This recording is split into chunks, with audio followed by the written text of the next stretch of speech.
Hello, dear students. I welcome you all for our lecture number 11th class, where we discuss the same module, unit number 5, analysis of univariate data. And we have been discussing the problems as well as theory of this module. So particularly we were discussing types of averages, mean, that is arithmetic mean, median, mode, geometric mean and harmonic mean. And we have concluded almost all the problems regarding calculation of arithmetic mean, direct method, shortcut method or step deviation method, okay, ungrouped data, grouped data, in that discrete data, continuous data, even for median and for mode. At the same time, we calculated missing frequencies when they give the arithmetic mean and when they give the median.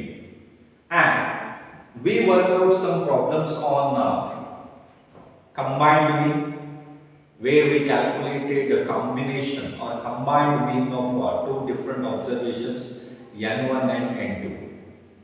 Along with that, some other problems also we discussed. So last classes, of course, we were discussing one problem where we are finding that some wrong calculations led to wrong arithmetic mean. I think half we calculated, so I am continuing that problem only. So that was problem number 13, correct? So problem number 13 we were discussing.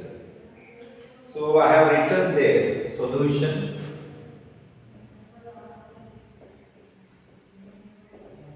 So ಅದೇ problem ಅನ್ನು discuss ಮಾಡೋಣ.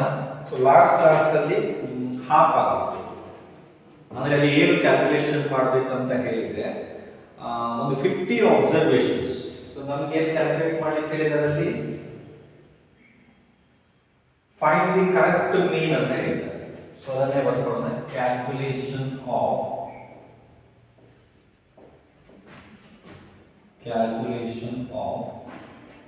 Correct mean. So correct mean calculation ಮಾಡ್ಲಿಕ್ಕೆ ಹೇಳಿದಾರೆ ಅಂತ ಹೇಳಿದ್ರೆ ಅವ್ರು calculate ಮಾಡಿರುವಂತ ಮೀನ್, arithmetic ಮೀನ್ wrong ಆಗಿದೆ ಅಂತ. ಸೊ ಯಾವಾಗ ರಾಂಗ್ ಆಗುತ್ತೆ, ಇದು ಎರಡು ಪಾಸಿಬಿಲಿಟೀಸ್ ಇದೆ. ಒಂದು, ಸಮೇಷನ್ ಎಕ್ಸ್ ತಗೊಳ್ಳುವಾಗ ವ್ಯಾಲ್ಯೂಸ್ ಏನಾದರೂ ಬೈ ಮಿಸ್ಟೇಕ್ ಆಗಿ ಬೇರೆ ತಗೊಂಡ್ರೆ. ಸೊ ಲಾಸ್ಟ್ ಕ್ಲಾಸಲ್ಲಿ ನಾನು ಎಕ್ಸಾಂಪಲ್ ಕೊಟ್ಟಿದ್ದೇನೆ, ನೀವು 5 ಜನ ಸ್ಟೂಡೆಂಟ್ಸ್ ನನಗೆ ಮಾರ್ಕ್ಸ್ ಅನ್ನು ಕೊಡ್ತೀರಾ. ಸೊ 5 ಜನ ನೀವೇನು ಮಾರ್ಕ್ಸ್ ಕೊಟ್ಟಿರ್ತೀರೋ ಕರೆಕ್ಟ್ ಆಗಿ ಅದೇ ಮಾರ್ಕ್ಸ್ ಅನ್ನು ನಾನು ಬರ್ಕೊಂಡು ಮೀನ್ ಕ್ಯಾಲ್ಕುಲೇಟ್ ಮಾಡಿದ್ರೆ ಕರೆಕ್ಟ್ ಆನ್ಸರ್ ಬರುತ್ತೆ. ಎಲ್ಲಿಯಾದ್ರೂ ಒಂದು ಮಾರ್ಕ್ಸ್ ಅನ್ನ ನೀವು ಕೊಟ್ಟಿರೋ ಮಾರ್ಕ್ಸ್ ಅನ್ನ ಬಿಟ್ಟು ನಾನೇ ಬೇರೆ ಮಾರ್ಕ್ಸ್ ತಗೊಂಡು ಬಿಟ್ರೆ ಅದು ರಾಂಗ್ ಮೀನ್ ಆಗುತ್ತೆ. ನಾನೇನು ಅರಿಥಮೆಟಿಕ್ ಮೀನ್ ಕ್ಯಾಲ್ಕುಲೇಟ್ ಮಾಡ್ತೀನೋ ಅದು ರಾಂಗ್ ಆಗುತ್ತೆ. ಸೊ ಇಲ್ಲಿಯೂ ಕೂಡ ಹಾಗೆ ಆಗಿದೆ. ಅವ್ರು ಏನೋ ಒಂದು ಸಮೇಷನ್ ಎಕ್ಸ್ ಮಾಡುವಾಗ ಸಮ್ ಆಫ್ ದಿ ಅಬ್ಸರ್ವೇಷನ್ಸ್, ಎಲ್ಲ ಅಬ್ಸರ್ವೇಷನ್ಸ್ ಅನ್ನ ಎಗ್ರಿಗೇಟ್ ಮಾಡುವಾಗ, ಟೋಟಲ್ ಮಾಡುವಾಗ, ಕ್ಯಾಲ್ಕುಲೇಟ್ ಮಾಡುವಾಗ ಒಂದು ರಾಂಗ್ ವ್ಯಾಲ್ಯೂ ತಗೊಂಡಿದ್ರಿಂದ ಅವರ ಅರಿಥಮೆಟಿಕ್ ಮೀನು ರಾಂಗ್ ಬಂದಿದೆ. ಸೊ ನಮ್ಮ ಹತ್ರ ಹೇಳಿದರೆ calculation of correct mean. So correct ಮೀನು ಏನಂತ ಕ್ಯಾಲ್ಕುಲೇಟ್ ಮಾಡಲಿಕ್ಕೆ ಹೇಳಿದ್ದಾರೆ. ಸೊ ಅದಕ್ಕೂ ಮೊದಲು ನಾವು ಮಾಡ್ಕೊಳ್ತೇವೆ, ಗಿವನ್ ಏನೇನು ಕೊಟ್ಟಿದ್ದಾರೆ,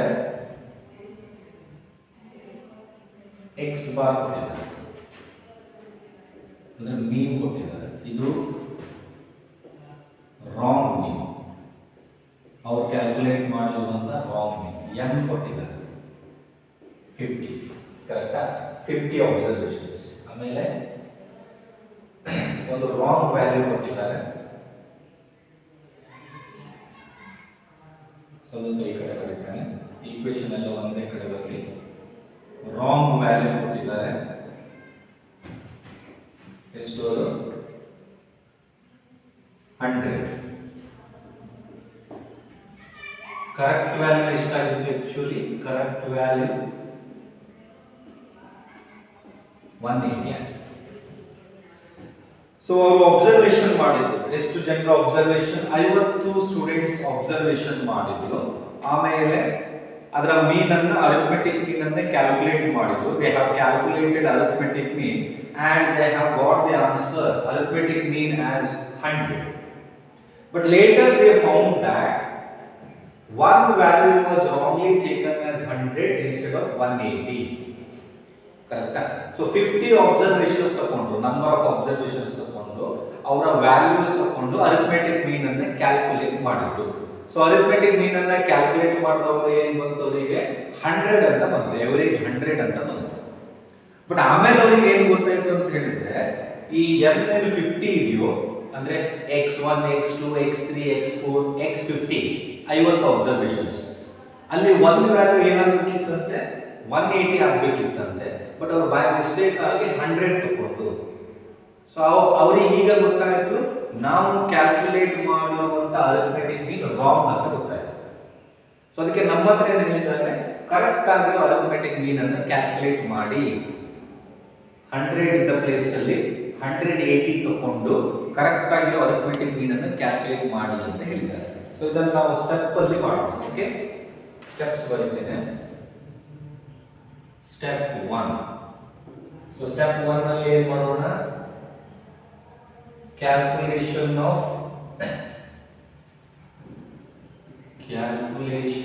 of wrong summation x.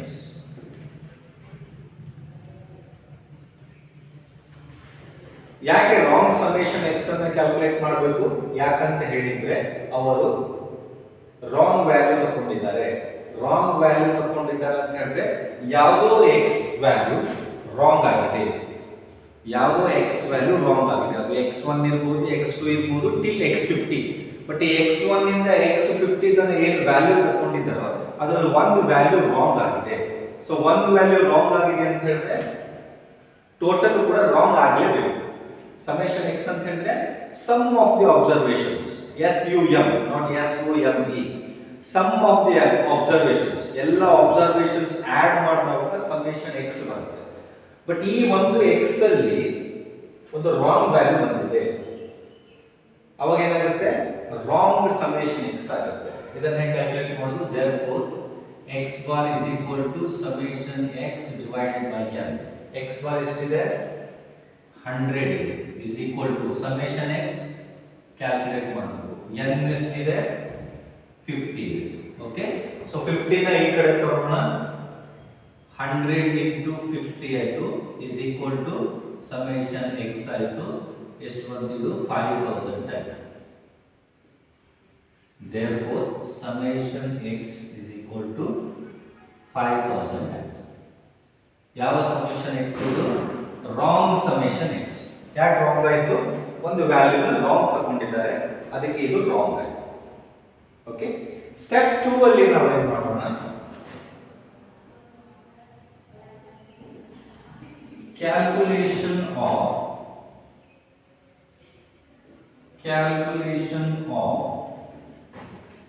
Correct summation x. ಈಗ ರಾಂಗ್ ಸಮೇಷನ್ x ಕ್ಯಾಲ್ಕುಲೇಟ್ ಮಾಡಿದ್ಮೇಲೆ, wrong sum of observations calculate ಮಾಡಿದ್ಮೇಲೆ, ಯಾಕಂತ ಹೇಳಿದ್ರೆ ಒಂದು ವ್ಯಾಲ್ಯೂ ರಾಂಗ್ ಆಗಿತ್ತು, ರಾಂಗ್ ಸಮೇಷನ್ x ಆದ್ಮೇಲೆ ಕರೆಕ್ಟ್ ಸಮೇಷನ್ x ಕಂಡುಹಿಡಿದ್ರೆ. ಸೊ ಅದನ್ನ ಹೇಗೆ ಕಂಡುಹಿಡಿದ್ರು? Correct summation x, corrected summation x is equal to, therefore corrected summation x is equal to wrong summation x plus, okay, so corrected summation x. Correction ಮಾಡ್ಕೋಬೇಕು ನಾವು. ಇಲ್ಲಿದ್ರೆ arithmetic ಮೀನು ತಪ್ಪಾಗುತ್ತೆ. Arithmetic ಮೀನು ತಪ್ಪಾದ್ರೆ ನೀವು ಕೊಡೋ ಕನ್ಕ್ಲೂಷನ್ ಕೂಡ ತಪ್ಪಾಗುತ್ತೆ. ಅದಕ್ಕೆ corrected summation x is equal to wrong summation x plus correct value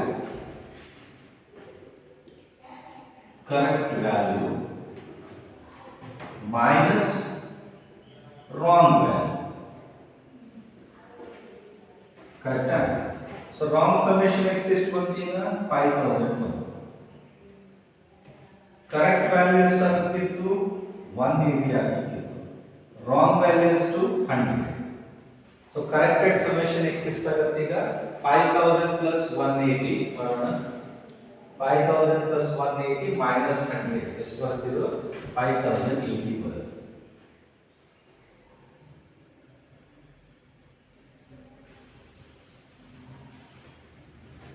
so corrected summation x ಹೇಗೆ ಕ್ಯಾಲ್ಕುಲೇಟ್ ಮಾಡಿದ್ವಿ? ಆಲ್ರೆಡಿ ರಾಂಗ್ ಆಗಿರೋ ಸಮೇಷನ್ x, ಅದರಲ್ಲಿ ಒಂದು ವ್ಯಾಲ್ಯೂ ರಾಂಗ್ ಇದೆ, ಅದನ್ನು ಡಿಡಕ್ಟ್ ಮಾಡಬೇಕು 100. ಒಂದು ಕರೆಕ್ಟ್ ವ್ಯಾಲ್ಯೂ ಯಾವುದಿದೆ ಆಡ್ ಮಾಡಬೇಕು, ಅದು 180. ಈಗ ನಮಗೆ ಏನಾಗುತ್ತೆ ಸ್ಟೆಪ್ 3 ಅಲ್ಲಿ therefore ಅಥವಾ step 3 calculation of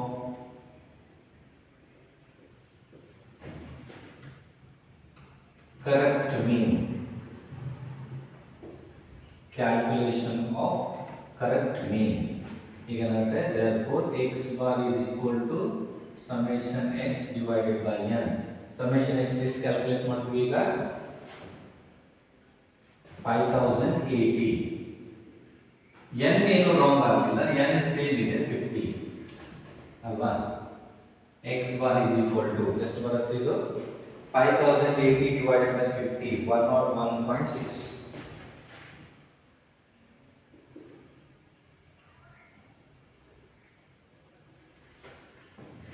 101.6. Okay. So ಈ ಟೈಪ್ ಆಫ್ ಪ್ರಾಬ್ಲಮ್ ಕೆಲವೊಮ್ಮೆ 5 ಮಾರ್ಕ್ಸ್ ಕೇಳ್ತಾರೆ. ಏನು ಕೇಳ್ತಾರೆ ಇಲ್ಲಿ? ಅರಿಥಮೆಟಿಕ್ ಮೀನ್ ಕ್ಯಾಲ್ಕುಲೇಟ್ ಮಾಡಿರುವಂಥದ್ದು ರಾಂಗ್ ಆಗಿರುತ್ತೆ. ಸೊ ಯಾಕೆ ರಾಂಗ್ ಆಗಿರುತ್ತೆ ಅಂತ ಹೇಳಿದ್ರೆ, ಯಾವುದೋ ಒಂದು ವ್ಯಾಲ್ಯೂನ ಬೈ ಮಿಸ್ಟೇಕ್ ಅವರು ತಗೊಂಡಾಗ, ವ್ಯಾಲ್ಯೂಸ್ ಅಂತ ಹೇಳಿದ್ರೆ ಅಬ್ಸರ್ವೇಷನ್ ವ್ಯಾಲ್ಯೂಸ್ ಏನಿರುತ್ತೆ x1 x2 x3, ಈ x1 x2 x3 ಮಾಡಿದಾಗ ನಮಗೆ ಸಿಗೋದು ಸಮೇಷನ್ x. ಸೊ ಆ ಸಮೇಷನ್ x ಬೇಕಂತ ಹೇಳಿದ್ರೆ x1 x2 x3 ಬೇಕು. ಅಲ್ಲಿ ಯಾವುದಾದ್ರೂ ಒಂದು ವ್ಯಾಲ್ಯೂ ಬೈ ಮಿಸ್ಟೇಕ್ ನೀವು ತಗೊಂಡಿದ್ರೆ ನಿಮ್ಮ ಅರಿಥಮೆಟಿಕ್ ಮೀನ್ ಕೂಡ ತಪ್ಪು ಬರುತ್ತೆ, ರಾಂಗ್ ಮೀನ್ ಅಂತ ಹೇಳ್ತಾರೆ. ಸೊ ರಾಂಗ್ ಮೀನ್ ಆಗಿದೆ ಅಂತ ಹೇಳಿದ್ರೆ ರಾಂಗ್ ಸಮೇಷನ್ x ಆಗಿದೆ, ಸಮ್ ಆಫ್ ಅಬ್ಸರ್ವೇಷನ್ಸ್ ಕೂಡ ಟೋಟಲ್ ಮಾಡಿರುವಂಥದ್ದು ರಾಂಗ್ ಆಗಿದೆ. ಸೊ ಅದನ್ನು ಮೊದಲು ಕ್ಯಾಲ್ಕುಲೇಟ್ ಮಾಡಬೇಕು. ಸೊ ಆ ಸಮೇಷನ್ x ರಾಂಗ್ ಆಗಿರೋದು ಕ್ಯಾಲ್ಕುಲೇಟ್ ಆದ್ಮೇಲೆ ಕರೆಕ್ಟ್ ಏನಾಗಬೇಕಿತ್ತು ಅದು ಸಮೇಷನ್ x, ಸೊ ಅದನ್ನ ಕರೆಕ್ಟ್ ಮಾಡ್ಕೋಬೇಕು. ಸೊ ಕರೆಕ್ಟ್ ಸಮೇಷನ್ x ಸಿಕ್ಕಿದ್ರೆ ನಮಗೆ ಕರೆಕ್ಟ್ ಮೀನ್ ಸಿಗುತ್ತೆ. ಯಾಕಂತ ಹೇಳಿದ್ರೆ n ನಮಗೆ ಗೊತ್ತಿದೆ ಕರೆಕ್ಟ್ ಆಗಿ 50 ಅಂತ. ಸಮೇಷನ್ x ನಾವು ಕರೆಕ್ಷನ್ ಮಾಡ್ಕೊಂಡ್ವಿ, 5080 ಬಂತು.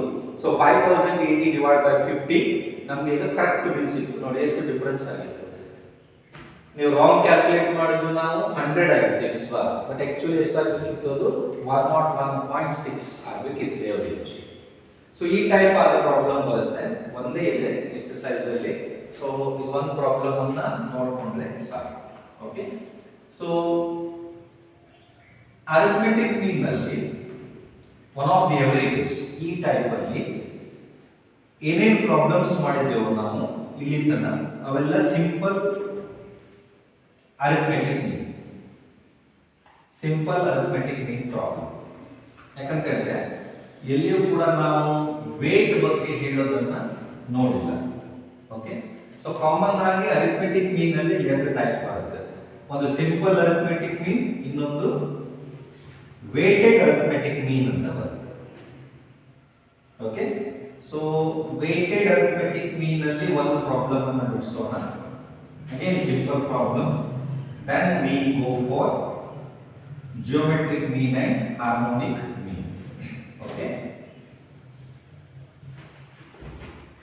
ಸೊ ನಾನು ಬರೀತೇನೆ ಇಲ್ಲಿ ಅರಿಥಮೆಟಿಕ್ ಮೀನ್ ಅಲ್ಲಿ ಎರಡು ಟೈಪ್ ಬರುತ್ತೆ. Okay.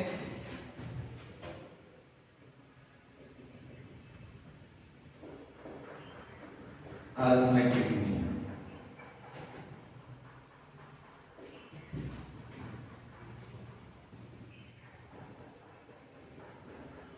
simple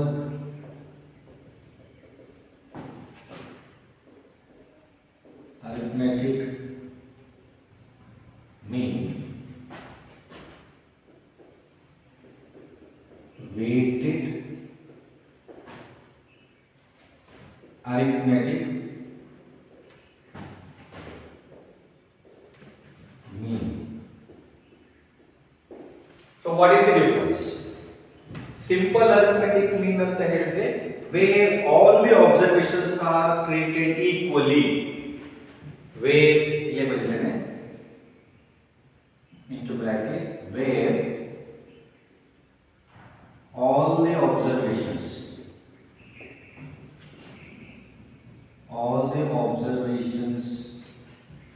are given equal importance. All the observations are given equal importance. ಕರೆಕ್ಟಾ?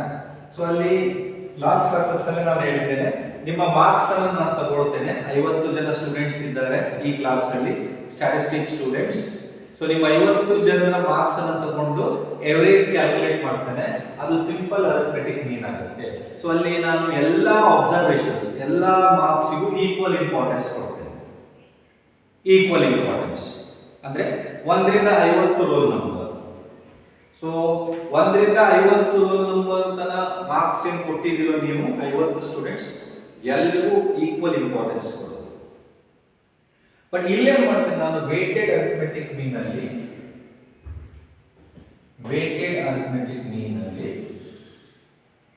Wear the observations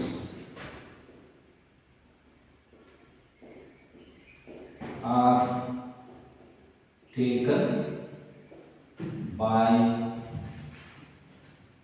giving weightage. Observations are taken by giving weightage.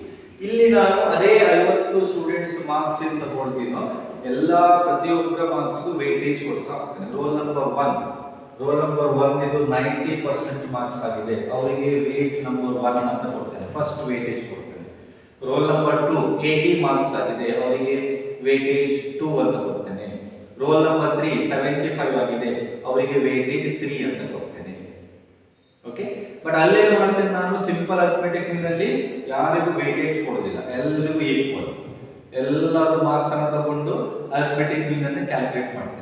But ಇಲ್ಲಿ ಅವರ ಮಾರ್ಕ್ಸ್ ಗೆ ತಕ್ಕಂತೆ ಅವರಿಗೆ ವೇಟೇಜ್ ಕೊಡ್ತೇನೆ. ಓಕೆ, ಸೊ ಈ ಮೆಥಡ್ ಅಲ್ಲಿ ಅರಿಥಮೆಟಿಕ್ ಮೀನ್ ಅನ್ನು ಹೇಗೆ ಕ್ಯಾಲ್ಕುಲೇಟ್ ಮಾಡ್ತಾರೆ? ಸೊ ಇಲ್ಲಿ ಫಾರ್ಮುಲಾ ಬರೀತೇನೆ, ಯು ಕ್ಯಾನ್ ನೋಟ್.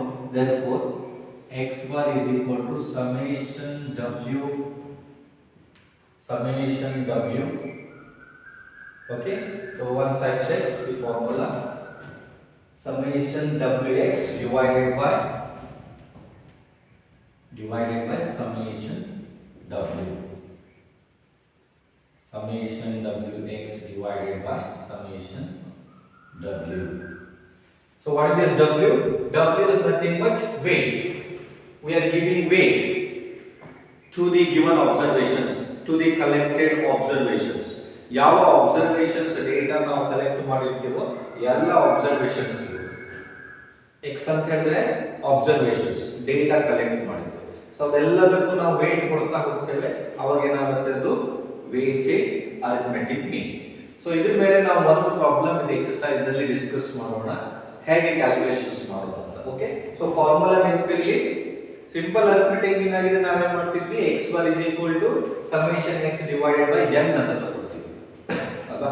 ಸೊ ಇಲ್ಲಿ n ಏನು ಬರಲ್ಲ, x bar is equal to summation wx divided by summation w, where w represents weight. Okay, weight ಅಂತ ಹೇಳ್ತೀವಿ. ಸೊ ಎಕ್ಸರ್ಸೈಸ್ 1 ಪ್ರಾಬ್ಲಮ್ ಇದೆ ವೇಟೆಡ್ ಅರಿಥಮೆಟಿಕ್ ಮೀನ್ ಮೇಲೆ. ಸೊ ಯಾವಾಗಲೂ ಕ್ವೆಶ್ಚನ್ ಕೊಟ್ಟಾಗ ಎವ್ರಿ ಟೈಮ್ ಐ ರಿಪೀಟ್, ಎಲ್ಲ ಕಡೆ ನಾನು ರಿಪೀಟ್ ಮಾಡ್ತೇನೆ, ಮೊದಲು ನೀವು ಕ್ವೆಶ್ಚನ್ ಅನ್ನ ಅರ್ಥ ಮಾಡ್ಕೋಬೇಕು. ಅರ್ಧ ಕ್ವೆಶ್ಚನ್ ಅನ್ನು ಓದ್ಕೊಂಡು ಸೊಲ್ಯೂಷನ್ ಮಾಡಬೇಕು. ಕಂಪ್ಲೀಟ್ ಕ್ವೆಶ್ಚನ್ ಅನ್ನು ಓದ್ಕೊಂಡು ಆಮೇಲೆ ಸೊಲ್ಯೂಷನ್ ಮಾಡಬೇಕು. Okay, so I tell you problem number 18, page number 131. So page number 131 ನಲ್ಲಿ ಪ್ರಾಬ್ಲಮ್ ನಂಬರ್ 18 ಇದೆ. ಸೊ ನಾವು ತಗೊಂಡಿರೋ ಎಕ್ಸಾಂಪಲ್ ಪ್ರಕಾರನೇ ಇದೆ ನೋಡಿ. In an examination, a candidate scores the following marks in percentage. ಒಂದು ಎಕ್ಸಾಮ್ ಅಲ್ಲಿ ಒಂದು ಕ್ಯಾಂಡಿಡೇಟ್, ಒಬ್ಬ ಸ್ಟೂಡೆಂಟ್ ಮಾರ್ಕ್ಸ್ ಅನ್ನು ಸ್ಕೋರ್ ಮಾಡಿದ್ದು ಕೊಟ್ಟಿದ್ದಾರೆ ಪರ್ಸೆಂಟೇಜ್. ಇಂಗ್ಲಿಷ್ 62% ಅಂತೆ, ಲ್ಯಾಂಗ್ವೇಜ್ 74% ಅಂತೆ, ಮ್ಯಾಥ್ಸ್ 58% ಅಂತೆ, ಸೈನ್ಸ್ 61% ಅಂತೆ, ಸೋಷಿಯಲ್ ಸೈನ್ಸ್ 45% ಅಂತೆ. ಸರಿ, ಎಷ್ಟು ಸಬ್ಜೆಕ್ಟ್ ಆಯಿತು? 1 2 3 4 5 ಸಬ್ಜೆಕ್ಟ್ ಮಾರ್ಕ್ಸ್ ಕೊಟ್ಟಿದ್ದಾರೆ percentage. Find the candidates weighted mean if the respective weights are 3, 4, 4, 5 and 2. weighted arithmetic mean calculate ಮಾಡಿ ಅಂತ ಡೈರೆಕ್ಟ್ ಆಗಿ ಹೇಳಿದ್ದಾರೆ, ಬಟ್ ವೇಟ್ಸ್ ಅನ್ನು ಅವರೇ ಕೊಟ್ಟಿದ್ದಾರೆ. ಒಂದೊಂದು ಸಬ್ಜೆಕ್ಟಿಗೆ ಒಂದೊಂದು ವೇಟ್ ಕೊಟ್ಟಿದ್ದಾರೆ. ಸೊ ಫಸ್ಟ್ ಸಬ್ಜೆಕ್ಟಿಗೆ ಎಷ್ಟು ವೇಟ್ ಕೊಟ್ಟಿದ್ದಾರೆ? 3 ಕೊಟ್ಟಿದ್ದಾರೆ. ಸೆಕೆಂಡ್ ಸಬ್ಜೆಕ್ಟಿಗೆ 4, ಥರ್ಡ್ ಸಬ್ಜೆಕ್ಟಿಗೆ 4, ಫಿಫ್ತ್ ಸಬ್ಜೆಕ್ಟಿಗೆ 5, ಲಾಸ್ಟ್ ಸಬ್ಜೆಕ್ಟಿಗೆ 2 ಅಂತ ಕೊಟ್ಟಿದ್ದಾರೆ weightage. So find the candidate's weighted mean ಅಂತ ಹೇಳ್ತಾರೆ. ಸೊ ವೇಟೆಡ್ ಮೀನ್ ಕ್ಯಾಲ್ಕುಲೇಟ್ ಮಾಡಲಿಕ್ಕೆ ಹೇಳಿರೋದ್ರಿಂದ ನಾವು ಡೈರೆಕ್ಟ್ ಆಗಿ ಬರ್ಕೊಳ್ಳೋಣ. ಪ್ರಾಬ್ಲಮ್ ಬರೀತೀನಲ್ಲ, ಸೊ ಸೊಲ್ಯೂಷನ್ ಅಂತ ಬರ್ಕೊಳ್ಳೋಣ. ಏನು ಕೇಳಿದ್ದಾರೆ ನಮಗೆ? Calculation of weighted mean. Weighted mean ಕರೆಕ್ಟಾ? ವೇಟೆಡ್ ಅರಿಥಮೆಟಿಕ್ ಮೀನ್ ಅಂತ ಕೇಳಿದ್ದಾರೆ. ಸೊ ಮೊದಲು ನಾವು ಏನು ಮಾಡ್ಕೊಳ್ಳೋಣ? ಫಾರ್ಮುಲಾ ಹಾಕೋಣ. x bar is equal to summation wx divided by summation w. So ನಮಗೆ ಏನು ಬೇಕು ಈಗ? w ಬೇಕು, x ಬೇಕು, wx ಬೇಕು. ಕರೆಕ್ಟಾ? ಸೊ ಅವರು ಕೊಟ್ಟಿರೋ ಕಾಲಮ್ಸ್ ಅನ್ನು ಹಾಕೋಣ. ಕಾಲಮ್ ನಂಬರ್ 1 ಏನು ಕೊಟ್ಟಿದ್ದಾರೆ? ಮಾರ್ಕ್ಸ್ ಇನ್ ಪರ್ಸೆಂಟೇಜ್ ಕೊಟ್ಟಿದ್ದಾರೆ. ಮಾರ್ಕ್ಸ್ ಪರ್ಸೆಂಟೇಜ್ ಅಲ್ಲಿ ಕೊಟ್ಟಿದ್ದಾರೆ. ಇದು ಏನಾಯಿತು? ನಮ್ಮದು x ಆಯಿತು. ಓಕೆ, ಮಾರ್ಕ್ಸ್ ಇನ್ ಪರ್ಸೆಂಟೇಜ್ ಇದು ನಮ್ಮ x ಆಯಿತು. ಇಂಗ್ಲಿಷ್ 62,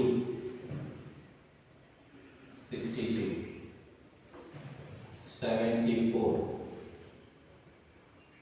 58, 61, 45. ಓಕೆ, ಅದರ ಜೊತೆ ಏನು ಮಾಡಿದ್ದಾರೆ ಅವರು? ವೇಟ್ ಕೂಡ ಕೊಟ್ಟಿದ್ದಾರೆ, ಅವರೇ ಕೊಟ್ಟಿದ್ದಾರೆ. ಯಾವ್ಯಾವ ಸಬ್ಜೆಕ್ಟಿಗೆ ಎಷ್ಟೆಷ್ಟು ವೇಟ್ಸ್ ಕೊಟ್ಟಿದ್ದಾರೆ ಅಂತ. ಓಕೆ, ಸೊ ಇಲ್ಲಿ ನಾವು ಕಾಲಮ್ ಇದನ್ನ W ಅಂತೇವೆ, ಕಾಲಮ್ 2 ಅಂತ ಮಾಡ್ತೇವೆ. ವೇಟ್ ಎಷ್ಟೆಷ್ಟು ಕೊಟ್ಟಿದ್ದಾರೆ? 3, 4, 4, 5, 2. 3, 4, 4, 5, 2 ವೇಟ್ಸ್ ಕೊಟ್ಟಿದ್ದಾರೆ. ಸೊ ಏನು ಕೊಟ್ಟಿದ್ದಾರೆ? x ಕೊಟ್ಟಿದ್ದಾರೆ, W ಕೊಟ್ಟಿದ್ದಾರೆ. ಸೊ x ಕೊಟ್ಟಿದ್ದಾರೆ, W ಕೊಟ್ಟಿದ್ದಾರೆ. ಸಮೇಷನ್ W ಅಂದ್ರೆ ಇದು ಟೋಟಲ್. ಇದರ ಟೋಟಲ್ ಸಮೇಷನ್ W. ಎಲ್ಲ ವೇಟ್ಸ್ ಅನ್ನು ಟೋಟಲ್ ಮಾಡಿದ್ರೆ ಅದು ಸಮೇಷನ್ W ಆಗುತ್ತೆ. ಎಷ್ಟಾಗುತ್ತೆ? 3 + 4 7 + 4 11 + 5 16 + 2 18. ಕರೆಕ್ಟಾ? ನೆಕ್ಸ್ಟ್ ಏನು ಬೇಕು ನಮಗೆ? ಕಾಲಮ್ ನಂಬರ್ 3 W ಸಿಕ್ತು ನಮಗೆ, x ಸಿಕ್ಕಿದೆ, wx ಮಾಡಬೇಕು. wx ಇದು column number 3. Column number 3 is equal to column number 1 into column number 2 ಅಲ್ವಾ? ಕಾಲಮ್ ನಂಬರ್ 1 ಮತ್ತೆ 2 ಇಂಟು ಮಾಡಿದ್ರೆ ನಮಗೆ wx ಸಿಗುತ್ತೆ. ಅಲ್ಲಿ ಎಷ್ಟಾಯಿತು? 62 into 3 186 ಆಯ್ತಾ? 74 into 4 ಎಷ್ಟಾಗುತ್ತೆ? 4 4 16, 1 ಮುಗಿತು, 4 7 296 ಆಯ್ತಾ? You can check by using calculators. 58 into 4, 4 8 32, 2 into 3, 4 5 20, 23, 232. Okay, 61 into 5, 305, 45 into 2, 90. So what is this? We get here summation wx. Total ಮಾಡೋಣ. So column 1 into 2 ಮಾಡಿದ್ದೇವೆ, column 3 ಸಿಕ್ಕಿತ್ತು ನಮಗೆ wx. So total ಮಾಡಿದ್ರೆ ಎಷ್ಟಾಗುತ್ತೆ ಇಲ್ಲಿ? 6 + 6 12 + 2 14, 5 19. 1. 9 plus 1 10, 13, 22, 30. 3. 3 plus 3 6, 8, 10, 11. 1109. So 1109. Okay. So formula ಹಾಕಿದ್ದೇವೆ x bar is equal to summation wx divided by summation w. wx calculate ಮಾಡಿದ್ದೇವೆ, w ಕೂಡ ಕ್ಯಾಲ್ಕುಲೇಟ್ ಮಾಡಿದ್ದೇವೆ. ಈಗ ಮೇನ್ ಫಾರ್ಮುಲಾ ಹಾಕೋಣ. therefore x bar is equal to summation wx divided by summation w. wx ಎಷ್ಟು ಬಂದಿದೆ? 1109 divided by ws is 18. That equals to, therefore x bar is equal to 1109 divided by 18. 1109 divided by 18. 61.61 percentage. 61.61 percentage. Because marks are given in percentage, we are representing mean in percentage. So ಇದು ನಮ್ಮ weighted mean ಆಯ್ತು. weighted mean. Okay, weighted mean ನಲ್ಲಿ ಯಾವಾಗಲೂ x ಕೊಟ್ಟಿರ್ತಾರೆ, w ಕೊಟ್ಟಿರ್ತಾರೆ. ಕೆಲವೊಮ್ಮೆ ಏನು ಮಾಡ್ತಾರೆ, ಇದೇ ಪ್ರಾಬ್ಲಮ್ಗೆ w ಕೊಡೋದಿಲ್ಲ. ಅವಾಗ ಅವ್ರು ಏನು ಹೇಳ್ತಾರೆ, assume the weights ಅಂತ ಕೊಡ್ತಾರೆ. assume the weights ಅಂತ ಕೊಟ್ಟುಬಿಟ್ರೆ ನಾವೇನು ಮಾಡಬೇಕು, ನಾವೇ ವೇಟ್ ಅನ್ನು ತಗೋಬೇಕು. ಕಾಮನ್ ಆಗಿ ರೂಲ್ ಏನು ಹೇಳುತ್ತೆ, ವೇಟ್ ಅನ್ನು ತಗೊಳ್ಳುವಾಗ ಈಕ್ವಲ್ ಆಗಿ ತಗೋಬೇಕು. 1 2 3 4 5. ಒಂದು ವೇಳೆ ವೇಟ್ಸ್ ಅನ್ನು ಕೊಟ್ಟರೆ ಅವ್ರು ಕೊಟ್ಟಿರೋದನ್ನ ತಗೋಬೇಕು. ವೇಟ್ಸ್ ಕೊಡದೇ ಇದ್ದಾಗ ನಾವೇನು ಮಾಡಬೇಕು, ಅಸ್ಯೂಮ್ ಮಾಡಿ ಅಂತ ಹೇಳಿದ್ರೆ ನಾವು ಸೀರಿಯಲ್ ಆಗಿ ಕೊಡ್ತಾ ಹೋಗ್ತೀವಿ ವೇಟ್ಸ್ ಅನ್ನ. 1 2 3 4 5. ಆಮೇಲೆ ನಿಮಗೆ wx ಸಿಗುತ್ತೆ. ಆಮೇಲೆ ಫಾರ್ಮುಲಾ ಹಾಕಿದ್ರೆ ವೇಟೆಡ್ ಅರಿಥಮೆಟಿಕ್ ಮೀನ್ ಸಿಗುತ್ತೆ. ಸೊ ಇದು ಒಂದು ಟೈಪ್ ಅರಿಥಮೆಟಿಕ್ ಮೀನ್. ಇದು ಎರಡು ಟೈಪ್ ಇದೆ, ಸಿಂಪಲ್ ಅರಿಥಮೆಟಿಕ್ ಮೀನ್, ವೇಟೆಡ್ ಅರಿಥಮೆಟಿಕ್ ಮೀನ್. ಸೊ ಇಲ್ಲಿಗೆ ನಾವು ಅರಿಥಮೆಟಿಕ್ ಮೀನ್, ಮೀಡಿಯನ್ ಮತ್ತೆ ಮೋಡ್ ಅನ್ನ ಕನ್ಕ್ಲೂಡ್ ಮಾಡೋಣ. ಸೊ ನೆಕ್ಸ್ಟ್ ಟೈಪ್ ಎವರೇಜ್ ತಗೊಳ್ಳೋಣ. ಅದನ್ನು ನಾವು ಏನು ಹೇಳ್ತೇವೆ, ಜಿಯೋಮೆಟ್ರಿಕ್ ಮೀನ್ ಅಂತ ಹೇಳ್ತೇವೆ ಅಲ್ವಾ. Geometric mean. ಸೊ ನಾನು ಬರೀತೇನೆ ಬೋರ್ಡ್ ಮೇಲೆ, ಅದರ ಮೀನಿಂಗ್ ಏನು, ಫಾರ್ಮುಲಾ ಏನು ಕ್ಯಾಲ್ಕುಲೇಟ್ ಮಾಡಲಿಕ್ಕೆ. ಆಮೇಲೆ ಒಂದೆರಡು ಪ್ರಾಬ್ಲಮ್ಸ್ ಅನ್ನು ಬಿಡಿಸೋಣ. ಅಲ್ಲಿಗೆ ಜಿಯೋಮೆಟ್ರಿಕ್ ಮೀನ್ ಕೂಡ ಡಿಸ್ಕಸ್ ಮಾಡಿದಾಗ. ಓಕೆ, ಇದು ನಮ್ಮ ಫೋರ್ತ್ ಟೈಪ್ ಆಫ್ ಎವರೇಜ್. ಅದಕ್ಕೆ ಫೋರ್ತ್ ಅಂತ ತಗೊಳ್ತೇನೆ, ಜಿಯೋಮೆಟ್ರಿಕ್ ಮೀನ್. GM ಅಂತ ಹೇಳ್ತಾರೆ, ಜಿಯೋಮೆಟ್ರಿಕ್ ಮೀನ್. ಸೊ ಇದರಲ್ಲಿ ಏನು ಬರ್ತದೆ, ಒಂದು ಮೀನಿಂಗ್. ಮೀನಿಂಗ್ ಏನು ಹೇಳ್ತಾರೆ geometric mean? It is the nth root of, it is the nth root of product of nth root of product of n observations in a series. Product of n observations in a series. It is the root of product of n observations in a series. That is, ನೀವು ಎಷ್ಟು observation ಮಾಡಿರ್ತೀರೋ root of product of n observations, x1 x2 x3 xn. ಸೊ ಈ meaning ಅನ್ನ ನೀವು simple ಅಲ್ಲಿ ಬರೆದಾಗ ಹೀಗಾಗುತ್ತೆ. It is the nth root of product ಅಂತ ಹೇಳಿದ್ರೆ multiplication, product of n observations.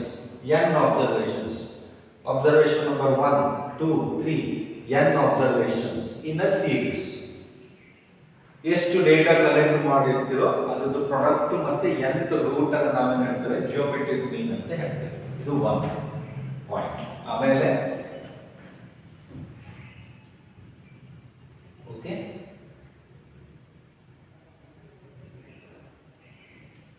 ಇದರ ಯೂಸ್ ಏನಿದೆ ಅಂತ, ಏನು ಯೂಸ್ ಇದೆ? To measure the average change of to measure the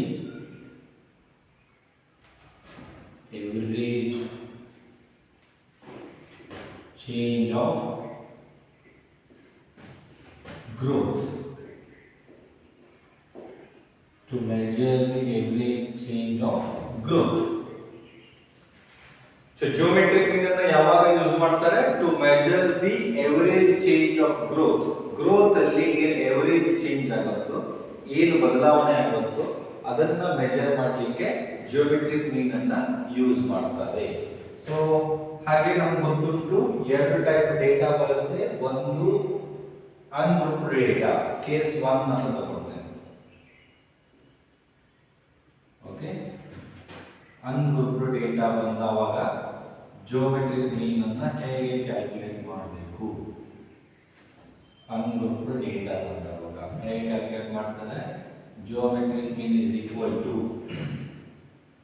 anti-log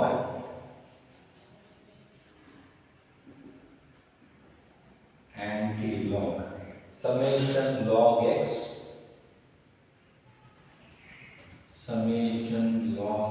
x divided by summation only x, summation log x divided by x. X means n, number of observations. Okay, summation log x divided by x.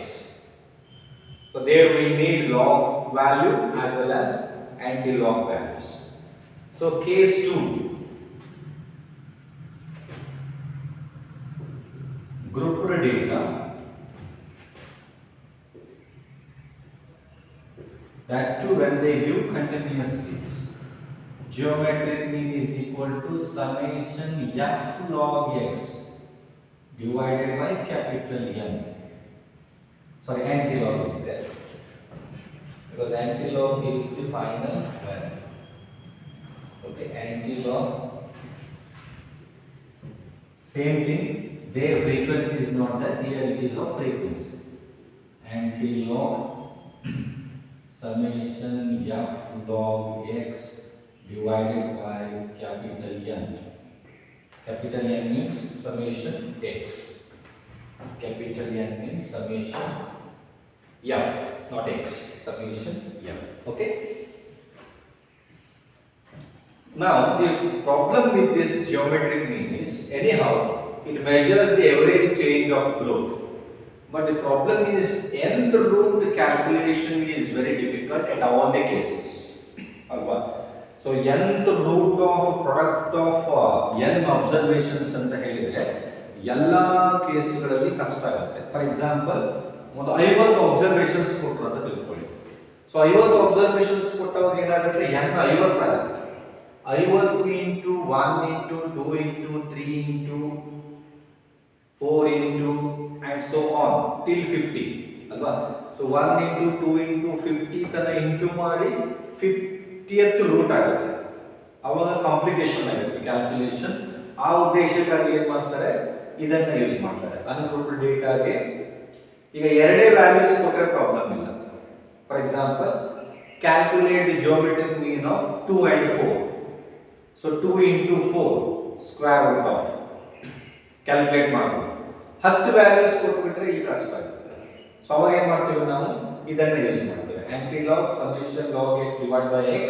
Group data ಇದೆ, ಏನೂ ಇಲ್ಲ, formulas ಏನಿದೆ, ಇಲ್ಲಿ frequency ಬರುತ್ತೆ, ಇಲ್ಲಿ frequency ಇಲ್ಲ. So frequency ಬಂದಾಗ ಆ ಫಾರ್ಮುಲಾ, ಫ್ರೀಕ್ವೆನ್ಸಿ ಇಲ್ಲದಿದ್ರೆ ಈ ಫಾರ್ಮುಲಾ. ಅಲ್ಲಿ ಗೊತ್ತಿದೆ ನಮಗೆ ಗ್ರೂಪ್ ಡೇಟಾದಲ್ಲಿ ಡಿಸ್ಕ್ರೀಟ್ ಡೇಟಾನು ಬರ್ಬೋದು, ಕಂಟಿನ್ಯೂಸ್ ಡೇಟಾನು ಬರ್ಬೋದು. Okay, so this is about geometric mean. So ಇದರ ಮೇಲೆ ನಾವು ಒಂದೆರಡು ಪ್ರಾಬ್ಲಮ್ಸ್ ಅನ್ನ ಮಾಡೋಣ. ಆಮೇಲೆ ಹಾರ್ಮೋನಿಕ್ ಮೀನ್ ಅದನ್ನ ಡಿಸ್ಕಸ್ ಮಾಡೋಣ. ಓಕೆ,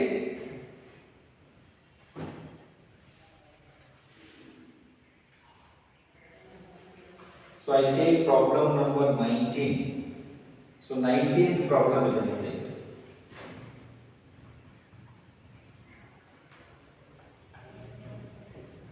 ಒಂದು ಸಣ್ಣ ಪ್ರಾಬ್ಲಮ್ ಇದೆ, 19th problem.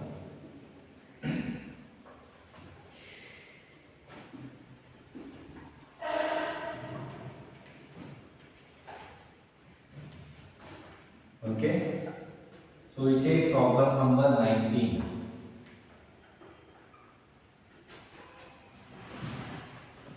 So 19th problem ಅಲ್ಲಿ ಏನು ಕೊಟ್ಟಿದ್ದಾರೆ, ಫಸ್ಟ್ ಯಾವಾಗಲೂ ಪ್ರಾಬ್ಲಮ್ ಅನ್ನು ಕರೆಕ್ಟ್ ಆಗಿ ಅರ್ಥ ಮಾಡ್ಕೋಬೇಕು, ಆಮೇಲೆ ಪ್ರಾಬ್ಲಮ್ ಅಲ್ಲಿ ಏನು ಕೇಳಿದಾರೆ ನೋಡಬೇಕು. So 19th problem,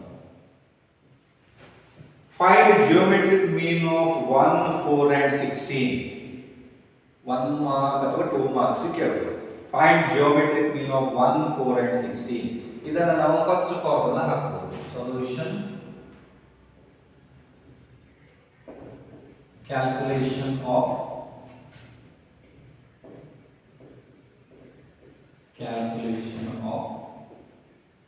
geometric mean. Okay, so first formula ಏನಾಗುತ್ತೆ, therefore geometric mean is equal to nth root of product of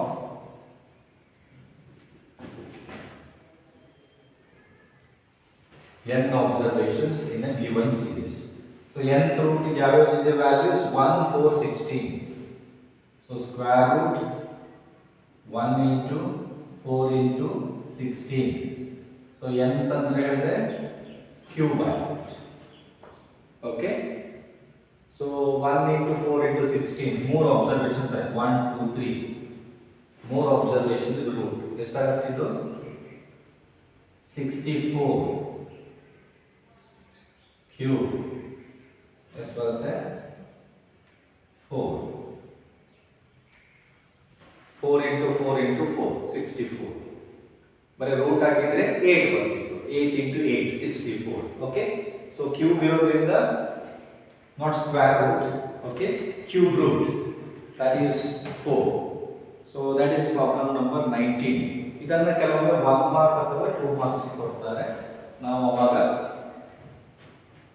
already ನಾನು ಹೇಳಿದ್ದೇನೆ, ಕಡಿಮೆ ವ್ಯಾಲ್ಯೂಸ್ ಇದ್ರೆ ಈ ಫಾರ್ಮುಲಾ ಹಾಕ್ಬೋದು.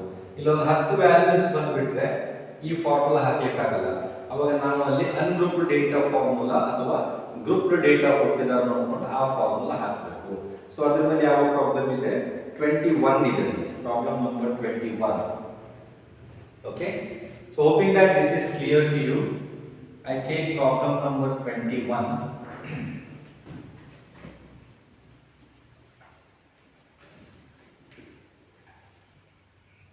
ಏನಿದೆ ಪ್ರಾಬ್ಲಮ್ ನಂಬರ್ 21 ನಲ್ಲಿ, calculate geometric mean for the data given below. ಏನೇನು ಹೇಳಿದ್ದಾರೆ, ಕ್ಲಾಸ್ ಇಂಟರ್ವಲ್ ಕೊಟ್ಟಿದ್ದಾರೆ, ಫ್ರೀಕ್ವೆನ್ಸಿ ಕೊಟ್ಟಿದ್ದಾರೆ. ಕ್ಲಾಸ್ ಇಂಟರ್ವಲ್ ಎಷ್ಟಿದೆ, 20 to 30, 30 to 40, 40 to 50, 50 to 60, 60 to 70, 70 to 80. Frequency 7, 23, 30, 22, 11, 7. So ಇದು ಕಂಟಿನ್ಯೂಸ್ ಡೇಟಾ. ಕಂಟಿನ್ಯೂಸ್ ಡೇಟಾ ಕೊಟ್ಟಾಗ ನಾವೇನು ಮಾಡಬೇಕು, ಫಾರ್ಮುಲಾ ಹಾಕಬೇಕು. ಯಾವ ಫಾರ್ಮುಲಾ ಹಾಕಬೇಕು, ಟೆಸ್ಟ್ ಪ್ರಾಬ್ಲಮ್ ನಂಬರ್ 21. ಓಕೆನಾ, ಸೊ ಕ್ಯಾಲ್ಕುಲೇಟ್ ಜಿಯೋಮೆಟ್ರಿಕ್ ಮೀನ್ ಅಂತ ಕೊಟ್ಟಿದ್ದಾರೆ. Solution calculation of geometric mean. So therefore geometric mean is equal to, continuous data ಕೊಟ್ಟಿದ್ದಾರೆ, ಯಾವ್ಯಾವುದು 20 to 30 ಕೊಟ್ಟು ಫ್ರೀಕ್ವೆನ್ಸಿ ಕೊಟ್ಟಿದ್ದಾರೆ. ಸೊ ಅವಾಗ ನಮ್ಮ ಫಾರ್ಮುಲಾ ಏನಾಗುತ್ತೆ, ಆಂಟಿ ಲಾಗ್ ಬ್ರಾಕೆಟ್ ಅಲ್ಲಿ summation f log x divided by n. So n ಅಂತ ಹೇಳಿದ್ರೆ summation f ಇಷ್ಟು ಮಾಡಿ. ಸೊ ಅಲ್ಲಿ ನಮ್ಗೆ ಏನೇನು ಬೇಕಾಯ್ತು ಈಗ, f log x, first log x ತಗೋಬೇಕು, ಆಮೇಲೆ f log x ಮಾಡಬೇಕು, ಆಮೇಲೆ n ತಗೋಬೇಕು. ಓಕೆ, ಸೊ ಅದಕ್ಕೆ ಏನು ಮಾಡಬೇಕು, ಕೊಟ್ಟಿರೋ ಡೇಟಾ ನೋಡಬೇಕು. ಕ್ಲಾಸ್ ಇಂಟರ್ವಲ್ ಕೊಟ್ಟಿದ್ದಾರೆ, ಕ್ಲಾಸ್ ಇಂಟರ್ವಲ್ ಕಾಲಮ್ ನಂಬರ್ 1 ಅಂತ ಮಾಡೋಣ. Okay, 20 to 30 1 2 3 4 5 6 20 to 30 30 to 40 40 to 50 50 to 60 60 to 70 70 to 80. Okay, ಆಮೇಲೆ ಫ್ರೀಕ್ವೆನ್ಸಿ ಕೊಟ್ಟಿದ್ದಾರೆ ಕಾಲಮ್ 2 ಅಂತ ತಗೊಂಡು. ಓಕೆ, 7 23 30 7 23 30 22 11 7 22 11 7. ಇದು ಟೋಟಲ್ ಮಾಡಿದ್ರೆ ನಮಗೆ n ಸಿಗುತ್ತೆ. n is equal to ಎಷ್ಟು ಬರುತ್ತೆ? ಇದು 7 1 8 10 13 20 0 2 2 plus 1 3 5 plus 3 8 plus 2 10. n is 100. So ಈಗ ಏನು ಬೇಕು ನಮಗೆ? x ಬೇಕು. ಸೊ x ಅನ್ನು ಕ್ಯಾಲ್ಕುಲೇಟ್ ಮಾಡೋಣ. x ಅಂತ ಹೇಳಿದ್ರೆ ಕಾಲಮ್ ನಂಬರ್ 3. x ಇಲ್ಲಿ ಮಿಡ್ ಪಾಯಿಂಟ್ ಮೀನ್ ಮಾಡುವಾಗ ನೋಡಿದ್ದೇವೆ. ಮಿಡ್ ಪಾಯಿಂಟ್ ಅಂತ ಹೇಳಿದ್ರೆ lower limit plus upper limit divided by 2 ಅಲ್ವಾ? Lower limit plus upper limit divided by 2.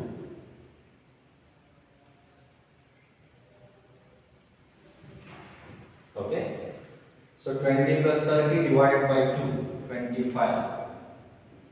ಇಲ್ಲಿ 35 ಇಲ್ಲಿ 45 ಇಲ್ಲಿ 55 ಇಲ್ಲಿ 65 75 x ಆಯ್ತು. ಸೊ x ಆದ್ಮೇಲೆ x ಏನು ಬೇಕು ನಮಗೆ? log x ಬೇಕು. log x ಬೇಕು ಅಂತ ಹೇಳಿದ್ರೆ log ಟೇಬಲ್ ಇಟ್ಕೋಬೇಕು ಕಾಲಮ್ ನಂಬರ್ 4. ಓಕೆ, x ಗೆ log ಟೇಬಲ್ ಇಟ್ಕೋಬೇಕು. 25 ಎರಡು ಕ್ಯಾರೆಕ್ಟರಿಸ್ಟಿಕ್ಸ್ ಇದೆ. ಲಾಗ್ ವ್ಯಾಲ್ಯೂ ಕ್ಯಾಲ್ಕುಲೇಟ್ ಮಾಡುವಾಗ ಕ್ಯಾರೆಕ್ಟರಿಸ್ಟಿಕ್ಸ್ ಇಂದ ಟೋಟಲ್ ಕ್ಯಾರೆಕ್ಟರಿಸ್ಟಿಕ್ಸ್ ಎಷ್ಟಿರುತ್ತೋ ಅದರಲ್ಲಿ -1 ಮಾಡಬೇಕು ಅಲ್ವಾ? ಸೊ ಎಷ್ಟು ಕ್ಯಾರೆಕ್ಟರಿಸ್ಟಿಕ್ಸ್ ಇದೆ? ಇಲ್ಲಿ 2 ಇದೆ. ಸೊ 2ರ ಒಂದು ಮೈನಸ್ ಮಾಡಿದ್ರೆ 1 ಪಾಯಿಂಟ್ ಆಯ್ತು. ಸೊ ಲಾಗ್ ಟೇಬಲ್ ಬುಕ್ ಕೊನೆಯಲ್ಲಿದೆ, ನೀವು ನೋಡಬಹುದು. ಸೊ 25 ಲೊಗಾರಿಥಮ್ ಟೇಬಲ್ ಅಂತ ಇದೆ. 25 ಅನ್ನ ಲೆಫ್ಟ್ ಲೈನ್ ಅಲ್ಲಿ 25 ಕರೆಕ್ಟಾ? ರೈಟ್ ಅಲ್ಲಿ 0 ಕಾಲಮ್ ಅಲ್ಲಿ ನೋಡಬೇಕು. ಎಷ್ಟು ಬರ್ತದೆ? 1.3979 ಬರುತ್ತೆ. 3979 ಬರುತ್ತೆ. ಓಕೆ, ಸೊ ಇಲ್ಲಿಯೂ ಕೂಡ ಎರಡು ಕ್ಯಾರೆಕ್ಟರಿಸ್ಟಿಕ್ಸ್ ಇದೆ. 35 ಅಂದ್ರೆ ಎರಡು ಕ್ಯಾರೆಕ್ಟರಿಸ್ಟಿಕ್ಸ್ ಇದೆ. 3 1 5 ಸೊ 2 1 1 ಬರುತ್ತೆ. ಸೊ 1.35 ಅನ್ನ ಮತ್ತೆ ಲಾಗ್ ಟೇಬಲ್ ಅಲ್ಲಿ ಲೆಫ್ಟ್ ಹ್ಯಾಂಡ್ ಸೈಡ್ 35 ಬರ್ಕೊಂಡಿರುತ್ತೆ. ಇಲ್ಲಿ 0 ಕಾಲಮ್ ಅಲ್ಲಿ ನೋಡಬೇಕು. ಅದೆಷ್ಟು ಬರುತ್ತೆ? 5441 ಬರುತ್ತೆ. ಓಕೆ, ಸೊ 45 ಎರಡು ಕ್ಯಾರೆಕ್ಟರಿಸ್ಟಿಕ್ಸ್ ಇದೆ. 2 1 1 ಆಗುತ್ತೆ. 45 ಲೆಫ್ಟ್ ಹ್ಯಾಂಡ್ ಸೈಡ್ ಅಲ್ಲಿ 0 ಕಾಲಮ್ ಅಲ್ಲಿ ನೋಡಬೇಕು. 45 ವ್ಯಾಲ್ಯೂ ಎಷ್ಟು ಬರುತ್ತೆ? 6532 ಬರುತ್ತೆ. 6532 ಬರುತ್ತೆ. ಓಕೆ, ನೆಕ್ಸ್ಟ್ 55 ಎರಡು ಕ್ಯಾರೆಕ್ಟರಿಸ್ಟಿಕ್ಸ್ ಇದೆ. 2 1 ಆಗುತ್ತೆ. 1.55 ಅನ್ನು 0 ಕಾಲಮ್ ಅಲ್ಲಿ ನೋಡಬೇಕು.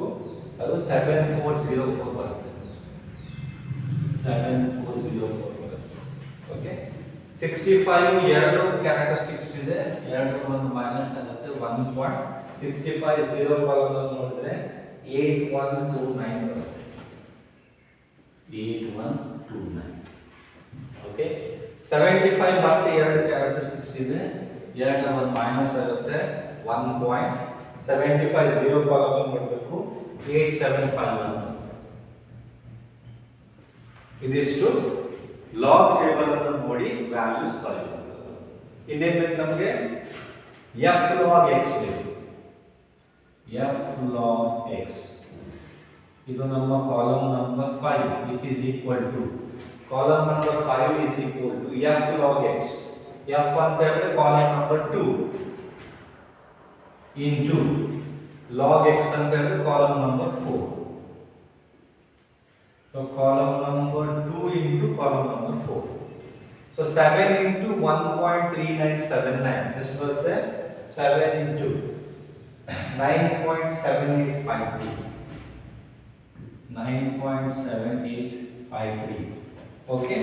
ಆಮೇಲೆ 23 into 23 into 1.5441. ಎಷ್ಟು ಬರುತ್ತೆ ಇದು 35.5143.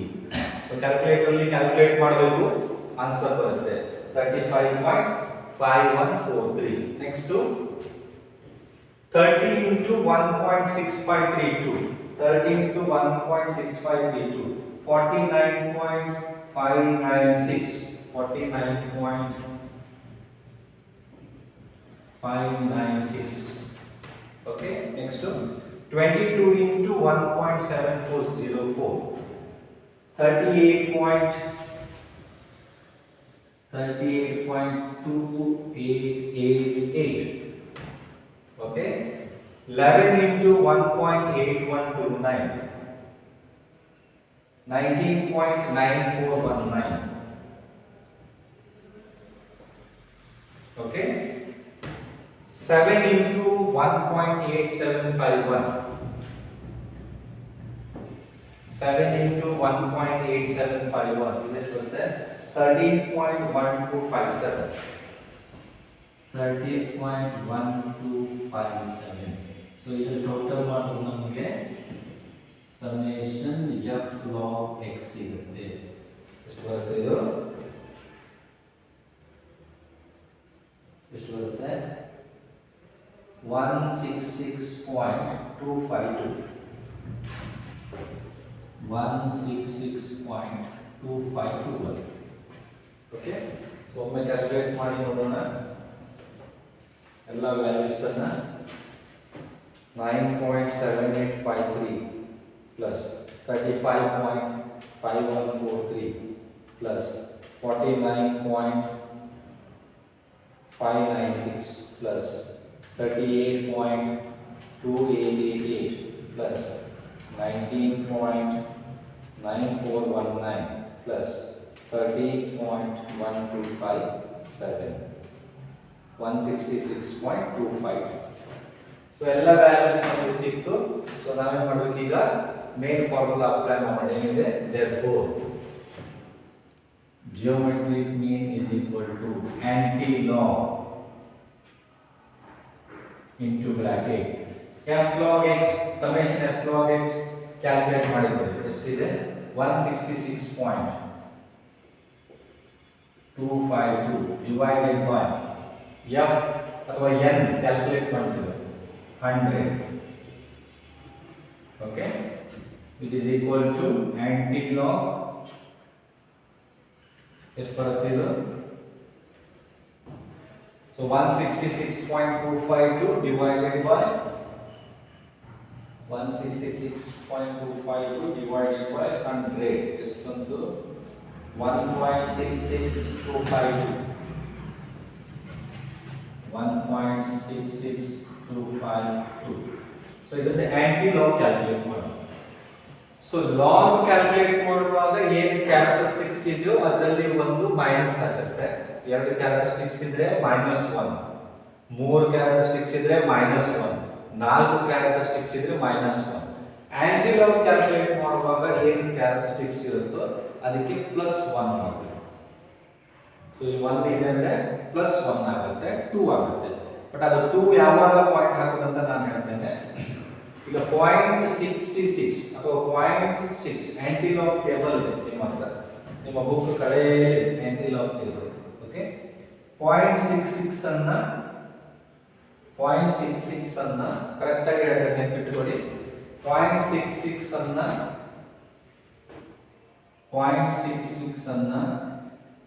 ಕೆಳಗಡೆ ಹೇಳ್ತೇನೆ. ಎರಡನೇ ಕಾಲಮ್ ಅಲ್ಲಿ ವ್ಯಾಲ್ಯೂ ನೋಡಬೇಕು, ಅದನ್ನ ಒಂದು ಕಡೆ ಬರೆದಿಟ್ಕೋಬೇಕು. ಮೀನ್ ಡಿಫರೆನ್ಸ್ 5ನೇ ಕಾಲಮ್ ಅಲ್ಲಿ ನೋಡಬೇಕು. ಓಕೆ, 0.66 ಅನ್ನ 2ನೇ ಕಾಲಮ್ ಅಲ್ಲಿ ನೋಡಬೇಕು, ಮೀನ್ ಡಿಫರೆನ್ಸ್ ಅನ್ನ 5ನೇ ಕಾಲಮ್ ಅಲ್ಲಿ ನೋಡಬೇಕು. ಹಾಗೆ ನೋಡಿದಾಗ ಎಷ್ಟು ವ್ಯಾಲ್ಯೂ ಬರುತ್ತೆ ಅಂತ ಹೇಳಿದ್ರೆ 4597 ಬರುತ್ತೆ. 4597 ಬರುತ್ತೆ. ಸೊ ಏನಾದ್ರೆ ನಾನು ಒಂದು ಕ್ಯಾರೆಕ್ಟರಿಸ್ಟಿಕ್ಸ್ ಇದ್ರೆ +1 ಆಗುತ್ತೆ. 2 ಡಿಜಿಟ್ಸ್ ಬಿಟ್ಟು ಪಾಯಿಂಟ್ ಹಾಕಬೇಕು. 1 2 40.45.97. ಸೊ 0.66 ಅನ್ನ ಆಂಟಿಲಾಗ್ ಟೇಬಲ್ ನೋಡಬೇಕು. ಬುಕ್ ಕಡೆಯಲ್ಲಿ ಇದೆ, ಕೊನೆಯಲ್ಲಿದೆ. ಆಂಟಿಲಾಗ್ ಟೇಬಲ್ ಅಲ್ಲಿ 0.66 ಇದೆ ಲೆಫ್ಟ್ ಹ್ಯಾಂಡ್ ಸೈಡ್ ಅಲ್ಲಿ. ಅದು ಎರಡನೇ ಕಾಲಮ್ ಅಲ್ಲಿ ವ್ಯಾಲ್ಯೂ ನೋಡಬೇಕು, ಅದನ್ನ ಒಂದು ಕಡೆ ಬರ್ಕೋಬೇಕು. ಮೀನ್ ಡಿಫರೆನ್ಸ್ 5ನೇ ಕಾಲಮ್ ನೋಡಬೇಕು, ಅಲ್ಲೊಂದು ವ್ಯಾಲ್ಯೂ ಬರುತ್ತೆ, ಅದನ್ನ ಅದಕ್ಕೆ ಆಡ್ ಮಾಡಬೇಕು. 4597 ಬರುತ್ತೆ. ಸೊ ಕ್ಯಾರೆಕ್ಟರಿಸ್ಟಿಕ್ 1 ಇದೆ, +1 ಆಗುತ್ತೆ, 2 ಆಗುತ್ತೆ. ಸೊ 2 ಡಿಜಿಟ್ ಅನ್ನು ಬಿಟ್ಟು ನಾವು ಪಾಯಿಂಟ್ ಅನ್ನು ಹಾಕಬೇಕು. ಅಲ್ಲಿಗೆ ನಮ್ಮ ಪ್ರಾಬ್ಲಮ್ ಕ್ಯಾಲ್ಕುಲೇಷನ್ ಮುಗೀತು. ಇದು ಯಾವಾಗ ಜಿಯೋಮೆಟ್ರಿಕ್ ಮೀನ್ ಕಂಟಿನ್ಯೂಸ್ ಡೇಟಾ ಕೊಟ್ಟವಾಗ. ಓಕೆ, ಸೊ ಪ್ರಾಬ್ಲಮ್ ಅರ್ಥ ಆಯ್ತು ಅಂತ ತಿಳ್ಕೊಳ್ತೇನೆ. ಗೊತ್ತಾಗದಿದ್ರೆ ಕೇಳಬೇಕು. ನೆಕ್ಸ್ಟ್ ಕ್ಲಾಸ್ ಅಲ್ಲಿ ನಾವು ಹಾರ್ಮೋನಿಕ್ ಮೀನ್ ಡಿಸ್ಕಸ್ ಮಾಡಿ ಅದ್ರ ಮೇಲೆ ಪ್ರಾಬ್ಲಮ್ಸ್ ಅನ್ನು ಡಿಸ್ಕಸ್ ಮಾಡೋಣ. ಅಲ್ಲಿಗೆ ನಮ್ಮ ಟೈಪ್ಸ್ ಆಫ್ ಎವರೇಜಸ್ ಮುಗಿಯುತ್ತೆ. ನೆಕ್ಸ್ಟ್ ನಾವು ಮೆಜರ್ಸ್ ಆಫ್ ಡಿಸ್ಪರ್ಷನ್ ನೋಡೋಣ. ಇವೆಲ್ಲ measures of central tendency, next measures of dispersion. Okay, ಆಮೇಲೆ ಉಳಿದ ಟೈಪ್ಸ್ ಅನ್ನ ಡಿಸ್ಕಸ್ ಮಾಡೋಣ. So I conclude today's class. Thank you one and all.